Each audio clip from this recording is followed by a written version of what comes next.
Welcome to the Zach on Leadership Podcast. I'm your host, Zach Hughes. Today's episode is entitled From Engineer to Owner. Ownership. It means I've got this. It's the words, actions, and attitude. It's the competence and the confidence. It's not associated with any particular job title or level. When it's there, we feel good. When it's not, we're lost. In the world of information technology, ownership can be elusive. Development blames operations. Operations blames development. The business blames IT. IT blames the vendor. The vendor blames the other vendor. People suffer. At the end of the day, all we want is for someone, anyone, to take ownership. Is that too much to ask? Someone, anyone, please stand up and say, I've got this. I'll figure it out. I know what to do. You can count on me. In the IT industry, we've worked on this issue by creating specific roles with clear accountability. In the product model, we have product owners. In ITIL or ITIL, we have service owners and application owners. In the world of data governance, we have data owners. I also hear terms like platform owner and technology owner tossed around from time to time. This is a partial solution. In some ways, it's more of a symptom than a solution. Why do we need all of these ownership roles? Because no one takes ownership. Do these owners solve everything? Well, not always. In many cases, these roles are executed within a very narrow scope of responsibility. My story.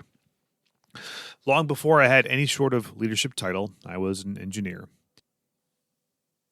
The company I worked for brought in a new technology platform called Citrix and needed to assign it to an engineer to learn it and run it. I knew nothing about Citrix, but I was eager for something to call my own, so I stuck my hand up high. I learned as much as I could, took classes, joined online forums, and participated in the global Citrix community. My goals initially were pretty straightforward. I needed to host applications on the platform and keep it running, and keep the business sponsors happy. That didn't take very long. From there, my ambitions grew. I turned it into a shared service, finding new opportunities to host applications on the platform from different business units. That was fun, but it created a whole bunch of more challenges. I had multiple stakeholders to manage.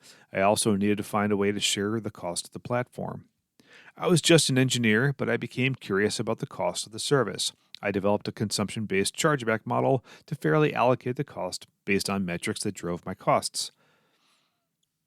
I developed the reporting that showed the consumption behavior so my customers knew what went into their costs. After a while, the platform became a critical dependency for global business, so I made the service disaster resilient and paid attention to our performance and uptime. Lastly, I partnered with another engineer on the team to bring virtualization to the platform back in the very early days of VMware.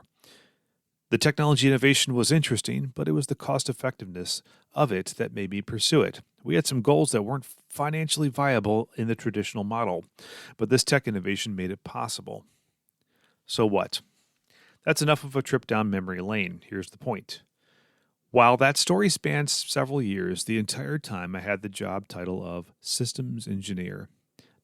Not product owner, not senior manager, not IT director. I wasn't a people leader. I had no formal budget responsibility. We all have an opportunity to own the full experience of our technology product. For me, it started with the core engineering responsibilities and naturally grew from there. No one told me to do it. It all materialized from a focus on my customers. I never really focused on what the bounds I was supposed to stay within as an engineer. I just did what was needed. Building ownership. Ownership may seem like something you either have or you don't, but like anything else, you can develop it. We all have a starting point and it grows from there. I'm going to retrace my steps once again, but this time as a series of questions I asked myself. These are the questions that developed my full ownership. What do my customers need from me? They need a platform that runs their applications. They need me to fix it when it breaks. They need me to change it when they ask me to. What happens when the technology gets old? My customers need me to keep it refreshed and updated with the latest and greatest hardware and software. They need me to do those upgrades in the least disruptive way possible while taking advantage of new features and functionality. What about security? My customers use this platform for critical business processes. They need their data and their identities protected as well as possible. What happens to the business if my platform goes down hard in a worst case scenario? I better build a design that's disaster resilient and test it. Who else could benefit from this platform? I bet I could earn the trust of other groups that will use my platform. How much does it cost to run this thing? What business value does it provide? Is there anything I could do to make it more efficient? What data do I need to provide my customers so they can manage their consumption and their costs? How is the platform performing? How fast is fast enough? How are others around the globe solving the problems that I face?